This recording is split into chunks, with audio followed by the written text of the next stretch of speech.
How's it going, everyone? My name is Derek Afasi. I'm the owner of Afasi Financial Group and retiresharp.com.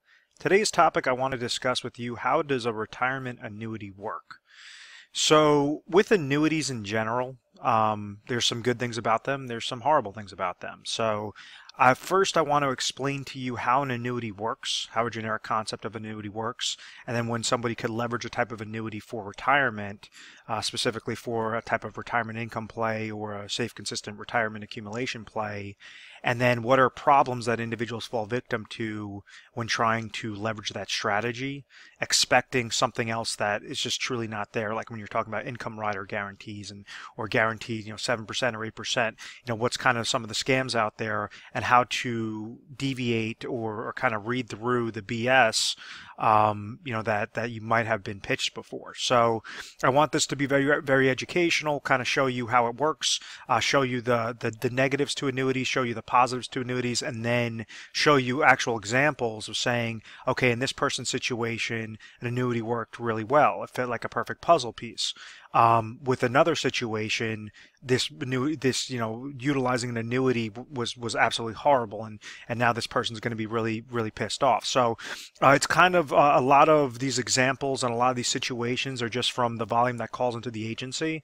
So individuals that say, hey, I got set up into this thing, 3, 4, 5, 6 years ago, whatever that case might be, and they didn't really understand how it worked, and then that agent is no longer able to be found. So therefore, someone would call in my agency to help kind of break down and educate them a little bit further. So please take out a pad and pen and take down some notes. At any point in time you're interested in hearing more information or trying to figure out your situation, feel free to give our 1-800 number a call. It's 1-800-566-1002, and we'll be sure to help you out the best way that we can.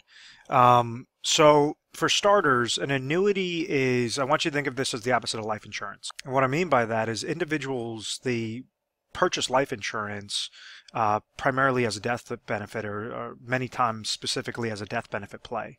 Meaning that if, let's say, you have an individual that is the breadwinner of their family and they're going to work, each and every day, each and every year, they're bringing in X amount of income to their loved ones, to their beneficiaries, to their dependents. So let's say if somebody's making $100,000 in a given year, and that person was to, unfortunately, and they understand that they were going to be working until, let's say, they're age 65, and this person is, currently age 35, well, they say, okay, they have 30 more years of work, of income of $100,000 that's going to their family, and therefore that income is going to be paying for the different expenses for that family. So you could say, okay, well, you basically take 30 and multiply that by $100,000. So that, death benefit could essentially be comprised of like $3 million that somebody would purchase as a life insurance policy. Of saying, okay, they want to make sure, God forbid, if that breadwinner passes away, that the family is unhinged. Basically, they could still be living their life, going forward. So that's just an income play on a death benefit side. The concept that I'm trying to help you understand is life insurance prevents an individual from dying too soon. If this person passed away before they retired, before the kids were moved out of the house, before a whole slew of different variables in there, that's what this individual is paying premium dollars to an insurance company, and the insurance company is therefore, kind of think of it like an invisible umbrella over this insured's head. And this is an absolutely horrible illustration, but I'm going to keep it anyway, because I love the comments of how people bash my handwriting on these videos. But what this essentially says is, okay, $3 million is a death benefit waiting there. If this person had like a 30-year term life insurance policy and they passed away, let's say at age 50, well then $3 million is going to go lump sum, to their beneficiaries tax-free. So it's the opposite of that. So if we understand that life insurance protects this individual from passing away too soon, and their beneficiaries are going to be receiving these lump sums, in this hypothetical example, $3 million, well then they're covered in case they were to pass away before that standpoint, before that actual retirement age, or whatever the age is that they set up for their goals. So when we're looking at a retirement annuity, and let's say we're talking specifically about the income play, it is the opposite of that life insurance. So what an annuity is leveraged is to protect an individual from living too long. So if you have that standpoint of, okay, this person's 65 years old and they now have certain expenses from their retirement years, and they project that they're going to live until, let's say, age 95, so basically a 30-year time frame. If someone goes and has, let's say, $1 million, and they decide, okay, they want to pull out $50,000 per year to, suffice whatever their expenses are. Well, we understand if this was like a bucket of money, and they were taking out $50,000, they would have exhausted these monies by age 85. They would have no more monies left in that $1 million bucket. So what an annuity could do is, or if this person's living till age 95, projected to live to age 95, obviously they're falling short of that income goal by 10 years. So an annuity, what happens is it's as if you're purchasing a type of insurance on the monies. You're basically leveraging an insurance company. You're taking a lump sum of dollars, placing it in with an insurance company, and that insurance company is providing you a lifetime income stream on either a monthly basis or annual basis off of that income. So you could essentially leverage and say, okay, in this hypothetical example, let's say this person's 65 years old, and then that's when they purchase their annuity, for $1 million. Well, maybe the insurance company could pay them $50,000 per year until the day that they pass away. So let's say if they keep, this person's receiving 50,000, 50,000, 50,000, and all of a sudden they pass away at age 75, well, whatever's remaining in that bucket could be left over to their beneficiaries. Let's say if this person, is living and all of a sudden they're age 90, well, they would have been able to have an additional 5 years of pure monies, pure income, because their break-even point was at 85. Let's say if they live to age 95, it's going to be that much sweeter, much better of a deal to basically leverage that properly. Let's say if this person lives to 105 years old. Well, now they're having 20 years of profit, of 20 years of more income than what they projected they were going to live for, of $50,000. So the insurance company is essentially putting themselves on the hook to say, yes, we're going to pay whatever that income amount is at contract inception, because you gave us a lump sum. We're going to pay you these these types of income amounts on either a monthly basis, quarterly basis, semi-annual, or annual basis. So what I just described was something known as an immediate annuity, which I typically don't like, just because of kind of how the payouts work. They leverage something known as annuitization, which gives a lot of control to the insurance company themselves. I like using income riders. I like using different things that allow the individual to have a lot of control and basically cherry pick what the best contract is, and kind of mold the best offerings together, so it's stepping up in a type of laddering basis. And I'll explain that to you on the off of the actual example. But to kind of piggyback off of that, immediate concept is something known as deferred retirement annuity. So let's say if we have that individual is looking to retire at age 65, and we're projecting that they're going to pass away by the time they're age 95, and they understand, let's say this person's 60 years old right now, and they have 5 years until retirement, but they need $50,000 of additional monies from their retirement savings. Well, you could go and place dollars into a deferred annuity. So what that does is the insurance company gives you a larger benefit to say, if you place your dollars with them by the time 5 years short, or 3 years short, or 10 years short, whatever that is, they're able to defer what that guarantee is and then say, okay, we'll provide you $50,000. So instead of giving $1 million at age 60 to receive $50,000 at age 65, maybe it might cost this individual $750,000 or $500,000 at age 60, to say, okay, at age 65, they're going to be able to trigger the income spigot, and then that's essentially what's going to be going to them, for the rest of their life. So what this does is it's able to save the individual thousands of dollars by just leveraging the amount of years that they're placing it in there.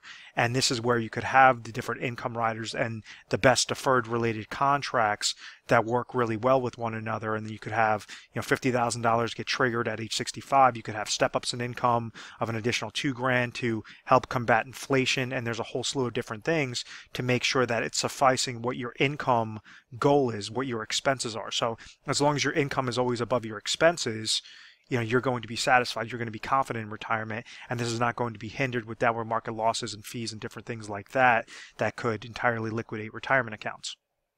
So what I mean by that is, like with a typical scenario, there's a concept known as reverse dollar cost averaging, and this has resulted in millions of baby boomers and seniors and retirees outliving their retirement savings. Because it's not as simple as just saying, okay, I'm just going to take a fixed dollar amount from my account, and hopefully I'm not going to pass away before that time frame. What usually happens is individuals that have accumulated those dollars, they might have accumulated it in, let's say, a traditional 401k employer-sponsored type retirement plan. Well, the way on how a 401k account grows is it goes by contributions that you're making into the plan and then also rate of return. So this contribution, that's controlled by obviously the individual. The more you contribute into a type of 401k or retirement related account, the more dollars that are going in here. What a lot of individuals don't really focus on is this rate of return side. And this is where it could be a retirement disaster, because with a 401k, you typically have anywhere between 10 to about 25 different funding options to choose. So these are essentially eggs in your basket to choose from. If you're going and let's say out of these 25 funds, you choose 5 different options and they're correlated to the stock market or the bond market or real estate or commodities, whatever that case might be.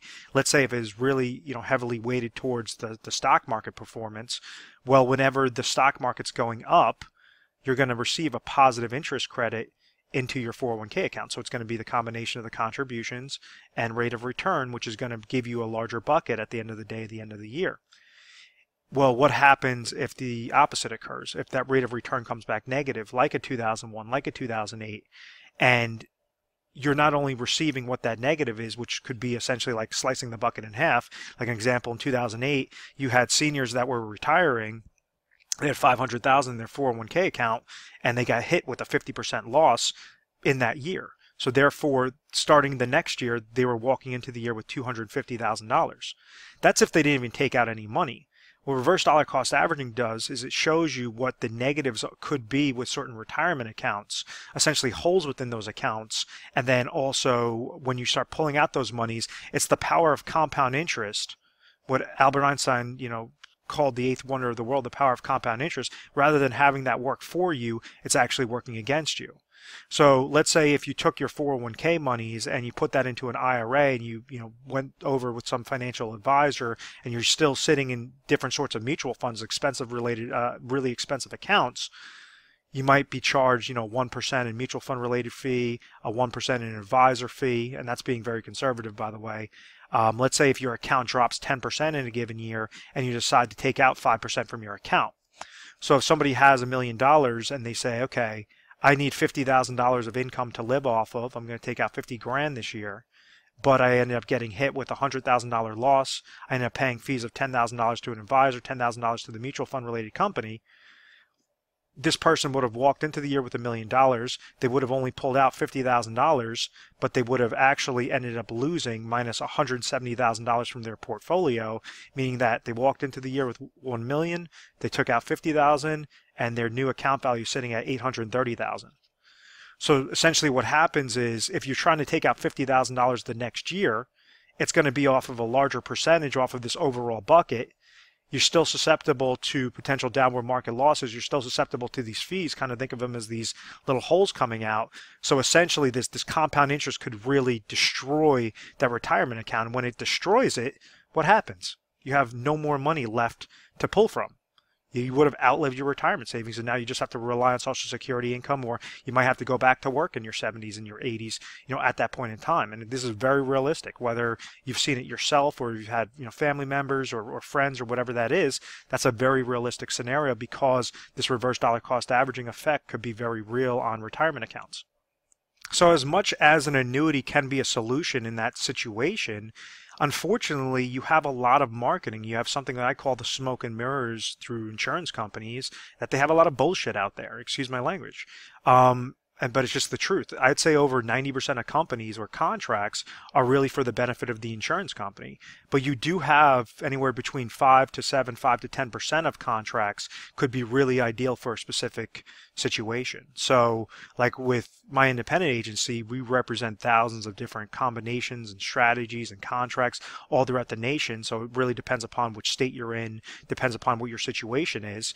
But we try to provide non-biased information. So we're trying to say, okay, well, if you're giving X amount of thousands of dollars, let's say if your goal was $50,000 and you have company A that says, if you go and place 500 grand into an annuity, they could provide you 50 grand of income. That's going to suffice what your goal is. Or you have company B that says if you put 700,000 in there, we'll give you 50 grand. Or company C that says if you put 950 with our account, it's going to provide you $50,000. Why would you even look towards company B and company C if you're able to save hundreds of thousands of dollars of money in your pocket that you don't have to place into an annuity to get you to your finish line, to get you to that destination successfully? Now you could add onto your emergency funds, you could add onto your inflation protection, different things such as that. So as good as annuities can be, they could be complete disasters, and there's a lot of shitty ones out there. So that's where you just have to be mindful of it and really understand, okay, are you getting set up in the right one?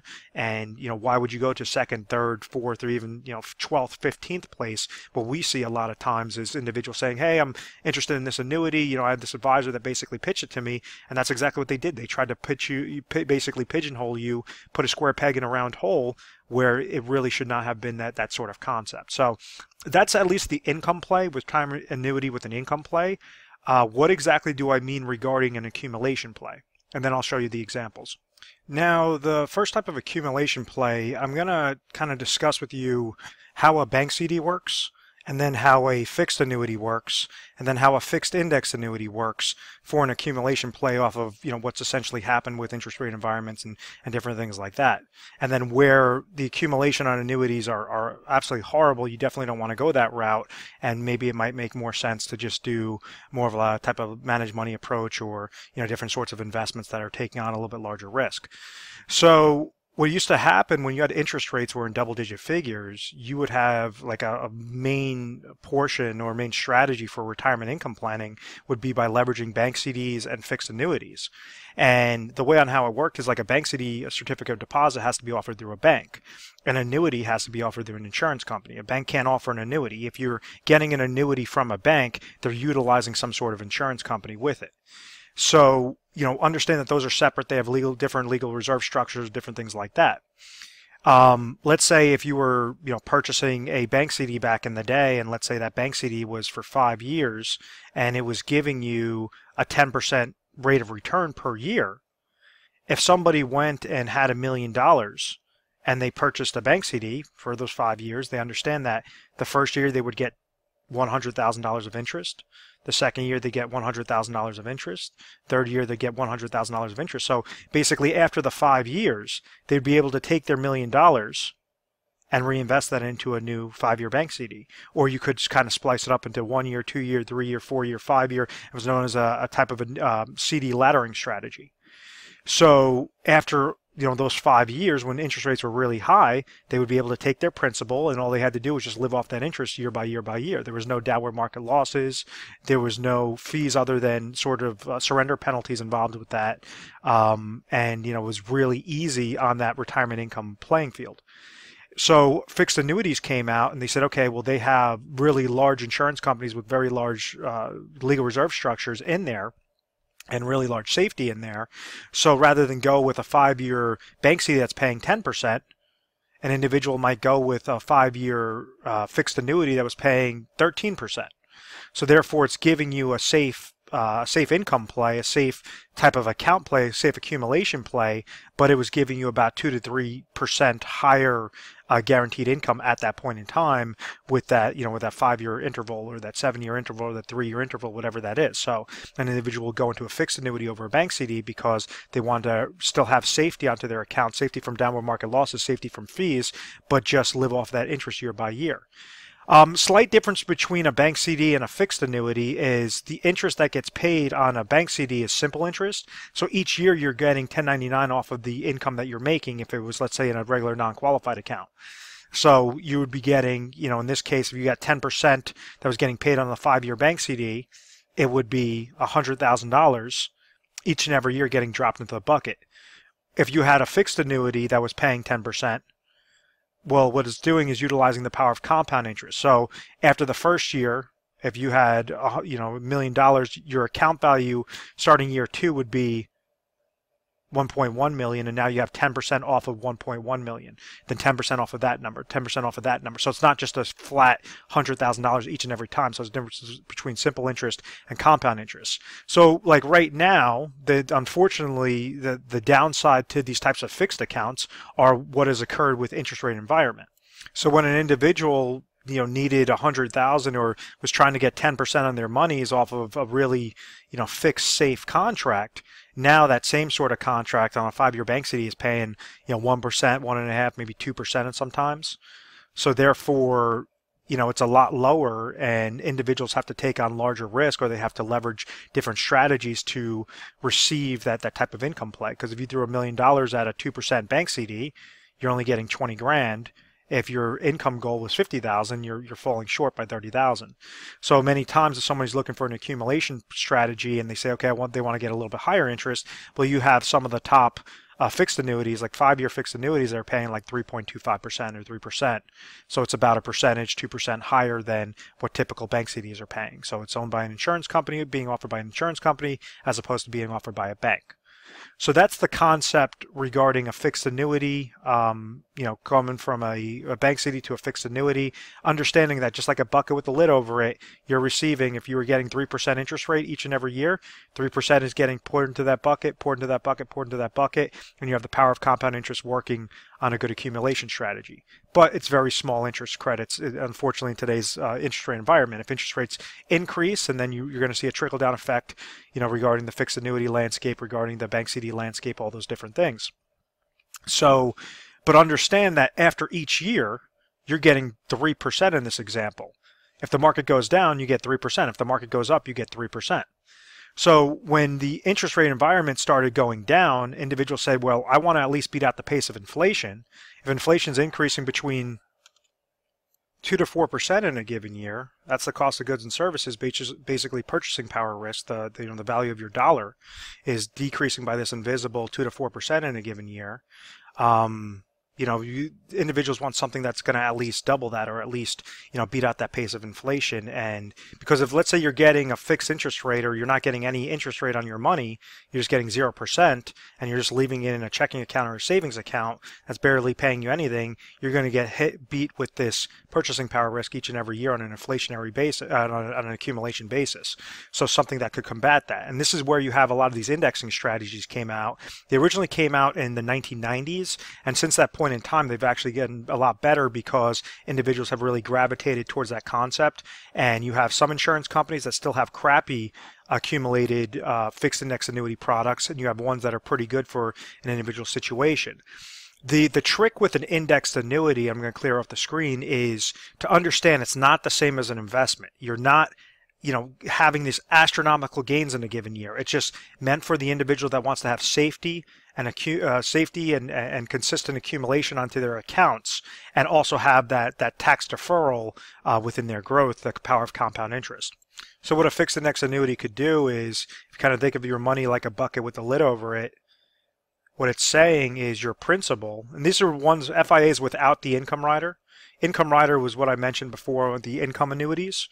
But just a regular FIA that doesn't have any fees, what this is showing us is, let's say if you have an FIA that's it's utilizing an S&P 500 with a 10% cap, as an easy hypothetical example. What this says is if this index, let's say, and you had a 5-year fixed index annuity that was doing this, and let's say that the index gains 15% the first year, then it loses 30% the next year, then it gains 5% the next year, then it loses 15%, then it gains 11%. What exactly was the growth within this account? Well, the first year when the index gained 15%, if your cap is at 10%, it gives you these fixed index annuities. They'll give you up to a specific cap limit or a specific threshold with a floor of 0%. So what this says is after the first year, if it gained 15 but our cap was 10, you're going to have a plus 10% into your bucket. The next year when it lost 30, you're going to have a plus 0% to that bucket. The next year we're going to gain 5. Well, 5 is underneath the cap, so therefore you're going to gain 5%. The next year it lost 15, you're going to gain 0. And then the next year it gained 11, which is above our cap of 10, so you're only going to get whatever the cap is. So what this shows us is you would have had a plus 25% gain, or about 5% per year for those 5 years, which would have been better than, it would have made more mathematical sense to go into that FIA because it gave you a 5% average rate of return per year as opposed to a 3% rate of return that was on the fixed side. So it's allowing you to beat out the pace of inflation, still reducing that downward market losses, so you're not susceptible to those downward market losses, but it's gaining whenever the market goes up, doesn't lose whenever the market goes down. So with some of the best ones out there currently with the interest rate environment, you can expect anywhere from about a 2-3% low average rate of return to as high as a 6-7-8% average rate of return with some of the best carriers. So it's not something that you're getting these double-digit rates of return, which you can in given years, but on average, this is, you're looking to have that safety and that consistency with that type of account and avoiding those types of fees.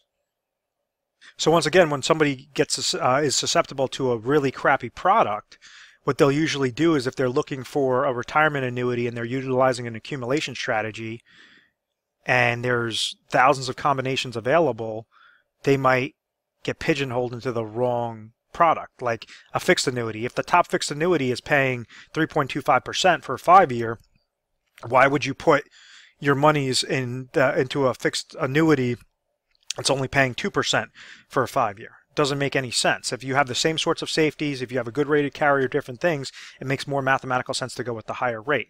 Just like with the FIAs, if you have something that has an S&P 500 with a 10% cap, or another one that has an S&P 500 with a 3% cap, why would you go into the one with the 3% cap if you could leverage your dollars a lot better with the best carriers? So it really just depends upon what your age is. It depends upon your state, depends upon the different offerings, what your goals are, and that's essentially where we're able to cherry pick the different strategies and the different product lines to say, okay, how can it match up like a perfect puzzle piece? How could we segment them to specific lanes? So as an example, like I mentioned in the very beginning of this video, I want to show you 2 examples. One where annuities can work really well, and others where annuities are complete disasters and you really probably shouldn't look at an annuity at all. And let's say if we have an individual that's age 60 that wants to retire at age 65. Let's say you have a single individual age 60 wants to retire at age 65, and let's say that they have $500,000 that's currently sitting in their 401k account or old 401k, old retirement accounts. So they're saying they're going to still be working for these next 5 years. They want to retire at age 65, and they want this to last them to the rest of their life. And let's say this person thinks they're going to live till age 95, whatever that, or age 100, whatever that is. With this situation, if this person has these monies in an old 401k or an IRA, and these are qualified retirement accounts, we have to figure out, first off, what exactly are their expenses currently, and what are their expenses going to be at age 65. So it's all throughout. Whenever somebody is gearing up for retirement or they're currently retired, in order for them to confidently retire forever, they have to make sure 3 things are covered. They have to make sure they have ample amount of income sources. They have to make sure that they have ample amount of emergency funds. And they also want to have some sort of strategy to combat a sort of inflationary risk. So with this person's situation, let's say we understand that they need exactly $50,000. That's going to be their expenses from ages 65 going forward to the date of death. So what are we going to look at first? Their income sources. Does this person have any pension money? Does this person, what are they going to be receiving at Social Security income? What are their other retirement assets? We understand their retirement assets are $500,000. Let's say if they are getting a pension plan for $10,000 a year and they're receiving Social Security income for $30,000 a year. Well, this tells us is that they're already receiving guaranteed income sources of $40,000. The gap is $10,000. So rather than go and take the $500,000 and throw it all into an annuity, that does not make sense. What do we want to do? We want to utilize the insurance product to ensure that they're going to be receiving whatever the gap is. So that is, in this situation, this hypothetical situation, their gap is $10,000. They have $500,000.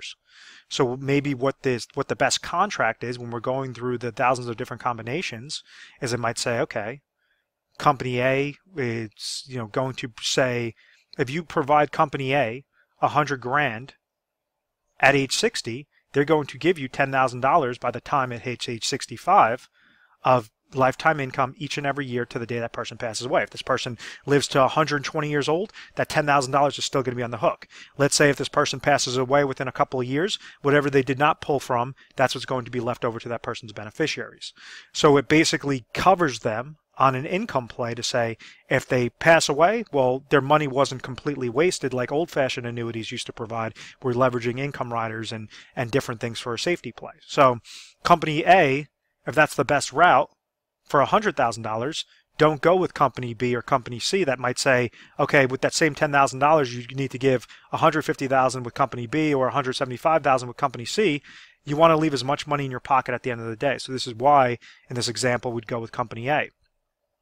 $10,000. So therefore, the income sources are covered. Age 65, they know if they give $100,000 out of their $500,000, they're going to have $400,000 remaining. $100,000 went into IRA annuity contract number 1. It's going to suffice what their income goal is. Number 2, emergency funds. Rule of thumb is you want to have anywhere between 6 to 12 months of emergency funds available at a given moment's notice. So this is if somebody, you come to a medical ailment or tree comes falls to your house, whatever that is, you want to splurge, take a vacation, whatever that emergency might be. You want to at least make sure there's about 6 to 12 months of expenses, of annual expenses, in at least a type of savings account. So maybe with that, out of this $400,000 remaining, you want to throw $50,000 into like an IRA money market account. Something that's not going to gain, it's not going to lose, something that's just completely liquid that you could pull from in case of that emergency. So now this says that if we reduce this 50 grand, now we have $350,000 to work on that inflationary need. So this is where you could do a combination of things. You could still stick with that strategy of, investing your monies and trying to throw into the stock market and bonds and commodities and real estate and do managed money concepts, different things like that. You could set up different annuity laddering strategies that say, okay, maybe at age 65, it's going to be $50,000 of income I need, but maybe by the time I'm 68 years old, my expenses are going to increase to $52,000, so therefore I need to trigger another $2,000 of income. So I'll take a small portion of this and put that into another annuity that's not deferring for 5 years, but maybe deferring for 8 years, and triggering that. So you're stepping up with that income to combat that inflation. You could also leverage the accumulation strategies of saying, okay, well, I don't want to leave this money susceptible to downward market losses, so maybe I might take $100,000 and throw it into a fixed annuity, another $100,000 throw it into a fixed index annuity, have another, the remaining $150,000 and throw that into investments. So there's a whole slew of combination of different things, but rather than guess and shoot from the hip and fall victim to reverse dollar cost averaging, what we're doing is we're creating an actual plan. We're creating a type of puzzle that is going to mold perfectly for their situation. And the largest takeaway is you don't have to throw thousands and thousands of dollars into an annuity. You only have to throw what's necessary. As an example, if we have that individual that's 60 years old and wants to retire at age 65, and they have $500,000 that's sitting in retirement monies, and they're trying to plan it out, and we understand that they have expenses of $50,000, and we're looking at our three-legged stool of income, emergency, and inflation. Well, at this point in time, what happens if their pension income is $40,000 and they have Social Security income of $30,000? Well, they're already at $70,000 of income, of guaranteed income, and their goal is $50,000. So why would you go and take $500,000 and try to put it into an income-based annuity, a retirement income annuity, if there's no reason to receive that much more monies? And that's where you see a lot of like income riders. They'll talk about like a 7% guarantee or a 10% guarantee, and that is nothing more than a calculation account. It's not true value of your money. So do not get duped into different income riders and fees and paying unnecessary fees for these types of things. With this situation, well, you could still leave $50,000 aside as an emergency fund. So now you have $450,000 to play with, that you could still stay with your investment strategy. You could, leverage the different possible, accumulation strategies off of the safer type annuities. But, for the most part, you don't have to stress as much because your income goal is already met. And maybe your pension plan also has inflationary step up, or you might be fine with just stepping up with whatever the Social Security inflation increases are going to be. So, this is a situation where an annuity would really not be beneficial for an individual situation. And, and this is something to just be mindful of whenever you're looking towards an annuity route to help you for your retirement.